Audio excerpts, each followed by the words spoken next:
Terima kasih pemirsa, Anda masih bersama kami di MNC News Now. Rancangan Kitab Undang-Undang Hukum Pidana atau RKUHP kembali menjadi sorotan sebab pasal di dalamnya dinilai kontroversial. Seperti pasal 240 dan 241 RKUHP yang isinya menyatakan seseorang bisa diancam pidana penjara 4 tahun penjara kalau menghina pemerintah di media sosial. Oleh sebagian pihak, aturan tersebut dinilai bisa memasung kebebasan berpendapat dan mengancam masyarakat pengguna media sosial. Tidak hanya itu, demo tanpa izin dalam pasal 273 RKUHP menyebut bahwa mereka yang mengadakan demonstrasi tanpa pemberitahuan dapat diancam 1 tahun penjara. Dan masih ada beberapa pasal lain yang dinilai tidak masuk akal. Saat ini pemerintah dikabarkan akan segera mengesahkan RKUHP dalam waktu dekat.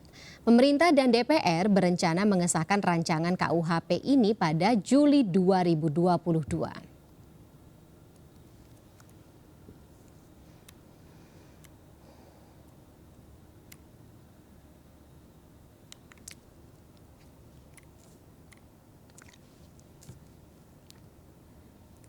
Kita lanjutkan kembali pemirsa dialog terkait dengan ramai polemik apakah RKUHP ini sudah siap untuk dirampungkan. Masih bersama saya sore hari ini pakar hukum pidana Abdul Fikar Hajar. Pak Fikar, kita lanjutkan kembali ya dialog terkait dengan RKUHP ini.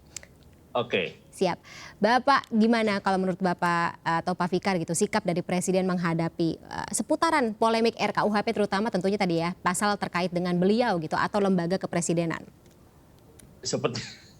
Sepertinya saya tidak melihat reaksi yang bagaimana ya, tapi mungkin di luar itu ya Presiden punya sikap sendiri gitu ya, di luar yang terlihat gitu. Tapi kalau kelihatannya kan sepertinya ya tenang-tenang aja Presiden jalan sendiri. Adem ayem kalau kata orang Jawa. Ya adem ayem kegiatannya, sementara pembahasan mengenai pasal mengenai Presiden pun jalan sendiri gitu. Nah karena itu kalau menurut saya ya seharusnya toh juga kan ada berdasarkan ketatanegaraan kita orang kan hanya 2 kali ya kan bisa jadi presiden ya kan. Nah artinya kalau dikatakan presiden sekarang Pak Jokowi itu punya kepentingan atau tidak juga tuh nggak ada masalah gitu. Artinya dia sudah 2 kali kan gitu kan, artinya sudah tidak ada kepentingannya lagi ke depan gitu. Tetapi ini kan artinya undang-undang yang akan dibuat itu untuk presiden-presiden yang akan datang kan gitu. Betul, betul.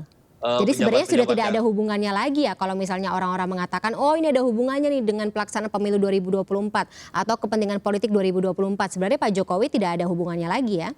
Betul, betul Pak Jokowi sendiri tidak punya hubungan lagi karena udah dikunci kan menurut Undang-Undang Dasar kita hanya 2 kali gitu. Betul, 2 periode. Nggak bisa 3 kali gitu, nggak bisa lebih dari 2 kali gitu, ya kan? Nah, kecuali kita kembali kepada Undang-Undang Dasar yang lama yang tidak ada pembatasan sama sekali. Dan itu kita sudah punya pengalaman 2 kali kan. Ada terjadi otoritarianisme kan, dua kali pemerintahan tanpa pembatasan gitu. Nah sekarang mengambil pelajaran dari itu kan sudah ada pembatasannya. Nah karena itu apapun aturan mengenai kepresidenan di dalam hukum pidana, saya kira tidak akan berpengaruh pada presiden yang sedang berkuasa pada hari ini gitu. Oke, baik. Kalau misalnya tapi melihat atau kita komparasi dengan KUHP atau aturan hukum pidana di negara-negara lain. Kalau misalnya kita ambil komparasinya mungkin sesama negara di Asia Tenggara seperti itu ya Pak Fikar. Apakah ada negara lain juga memberlakukan pasal seperti tadi gitu? Ketika kita menghina atau dianggap menghina presiden, wakil presiden, DPR dan juga lembaga pemerintah di media sosial, itu bisa dipidana? Ada nggak Pak negara yang menerapkan hal tersebut? Saya kira gini, di semua negara ada perlindungan terhadap kepala negara itu pasti ada. Apalagi negara-negara yang bentuknya kerajaan itu pasti lebih ketat, monarki lebih ketat ya. Karena memang itu raja gitu, kepala negara yang tidak akan pernah diganti kecuali meninggal dunia kan begitu. Nah, tetapi bagi negara-negara demokrasi ya, Malaysia, Filipina, dan yang lain yang memang mengaku demokrasi gitu, saya kira nggak ada masalah gitu pengaturan tentang pasal kepresidenan itu karena presiden itu kan lembaga sesungguhnya, ya kan institusi gitu, sama dengan DPR dan MPR gitu. Orangnya kan ganti-ganti, yang ganti-ganti itu orangnya. Maksud saya, ketika penghinaan itu ditujukan pada orang, itu baru jadi tindak pidana. Tetapi kalau cuma hujatan hanya pada jabatannya, menurut saya itu bagian dari demokrasi kita gitu. Bagian dari demokrasi gitu, ya. Oke. Ada pendapat lain tentang satu lembaga ke DPR, MPR, kepresidenan atau kementerian. Nah, itu kan semua ada di level lembaga, bukan orang. Betul, gitu. betul. Hanya saja kebetulan presiden itu cuma satu orang gitu. Seolah-olah kalau lembaga presiden dipersoalkan, seolah-olah mempersoalkan orangnya juga gitu. Padahal tidak kalau menurut saya gitu. Kelembagaannya begitu ya. Kelembagaannya Baik, gitu baik. yang banyak dipersoalkan gitu. Tapi sebenarnya ini kan bisa diperjelas dengan klausul atau statement yang tidak menimbulkan multitafsir gitu dalam sebuah pasal, tapi pembahasannya tampaknya memang butuh lebih dalam gitu sehingga lama dan belum dibuka ke publik seperti itu. Kita husnuzon. Tapi kita bahas pasal yang lainnya lagi, Pak Fikar. Di sini juga yang jadi sorotan itu adalah kalau RKUHP ini tadinya berdasarkan versi 2019 itu katanya tidak ada ancaman hukuman mati bagi koruptor. Bagaimana tanggapan Anda? Ya, saya sendiri orang yang tidak setuju terhadap hukuman mati, gitu ya. Artinya mati itu hanya haknya Tuhan, gitu ya. Jadi kita sesama manusia dengan instrumen apapun, termasuk instrumen putusan pengadilan, kalau menurut saya nggak boleh sampai dengan mematikan orang lain, karena itu wilayahnya Tuhan, gitu sebenarnya kan, gitu ya kan, wilayahnya ini. Nah, yang kita bisa ambil adalah hukuman yang seberat-beratnya, seumur hidup umpamanya, seumur hidup tanpa remisi umpamanya, kan bisa juga itu, ya kan? Tapi ini tidak bersinggungan, Pak Fikar, dengan Undang-Undang Tipikor. Ada yang aturannya diatur dalam RKUHP, kemudian ada yang diatur dalam Tipikor. Nanti tidak akan bersinggungan satu sama lain? Mestinya gini, kalau menurut aturan hukumnya, lex spesialis, derogat, generalis, lex generalis, ya. Hukum yang mengatur secara khusus itu akan mengalahkan aturan-aturan yang secara umum, gitu. Bukan mengalahkan, maksud saya mengatasi, lebih berlaku, ya, lebih digunakan gitu. Nah itu aturan seperti itu pasti berlaku di mana-mana, itu universal gitu. Nah karena itu kalau menurut saya, kalau ada aturannya pada level konstitusi umpamanya, maka itu yang akan dilihat gitu. Nah karena itu kita punya Mahkamah Konstitusi yang selalu menguji apakah undang-undang itu bertentangan nggak dengan konstitusi kita, kan seperti itu. Betul. Gitu. Nah, ya, jadi kalau di dalam konstitusinya sudah dibatasi 2 kali, ya turunannya nggak boleh melebihi dari itu kan gitu, ya kan? Baik. Soal presiden ini konstitusi kita sudah jelas gitu, hanya 2 kali, gitu, hanya bisa diperpanjang 1 kali lagi kan begitu. Lagi-lagi sebenarnya ini pembahasan yang bisa lebih cepat atau lebih singkat ini untuk dibikin sebuah statement atau dibikin sebuah klausul dalam sebuah pasal tersebut gitu tanpa harus menimbulkan multitafsir. Tapi ya kita masih bertanya-tanya kenapa pembahasannya cukup lama. Kita geser lagi sedikit ya Pak Fikar ke pasal-pasal yang juga menimbulkan polemik dan juga sorotan selama 2019 sampai dengan 2022.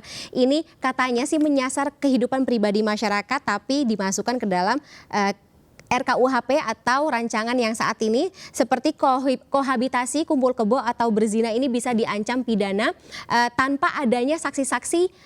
Kan kalau misalnya di aturan yang lama harus ada berapa saksi, kemudian itu bisa dikategorikan sebagai pelanggaran. Tapi kalau ini tidak perlu ada saksi, bisa langsung dipidana. Tanggapan Anda seperti apa? Ya kalau menurut saya setiap penghukuman itu harus didasarkan pada bukti.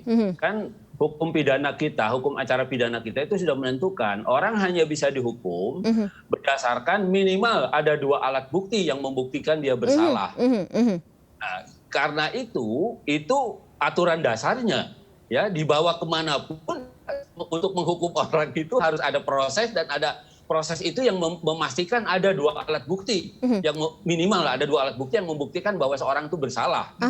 Nah, karena itu kalau ada aturan yang menegasikan ketentuan itu, karena menurut saya itu udah aturan itu tidak kontekstual gitu, tidak rasional gitu. Walaupun dianggap ini menyesuaikan dengan kebutuhan dan juga tuntutan dari masyarakat, terutama untuk mereka yang beragama seperti itu, Pak Fikar? Iya, kalau menurut saya tindak pidana apapun, ya termasuk tindak pidana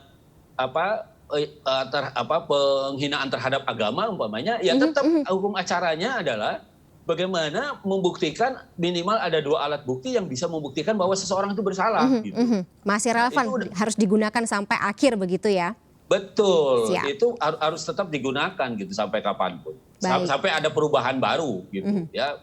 Mungkin juga umpamanya untuk tindak pidana tertentu dikecualikan umpamanya. Ya sangat mungkin itu terjadi gitu. Tergantung perkembangan masyarakat kita dan yang bisa diadopsi oleh DPR dan pemerintah gitu.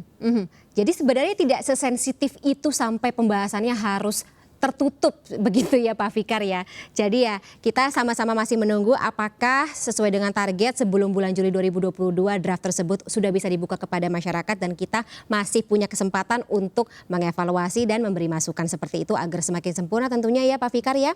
Betul. Baik, terima kasih. Jadi, Sebelumnya Pak ya. Fikar, silakan lanjutkan. Pendek saja Pak. Ya, Singkat maksud saja. saya bagaimanapun keterbukaan, transparansi itu harus dilakukan gitu. Karena yang namanya undang-undang itu mengatur kehidupan kita bersama gitu. Karena itu tidak harus ada hengki-pengki gitu, tidak harus ada main belakang gitu ya.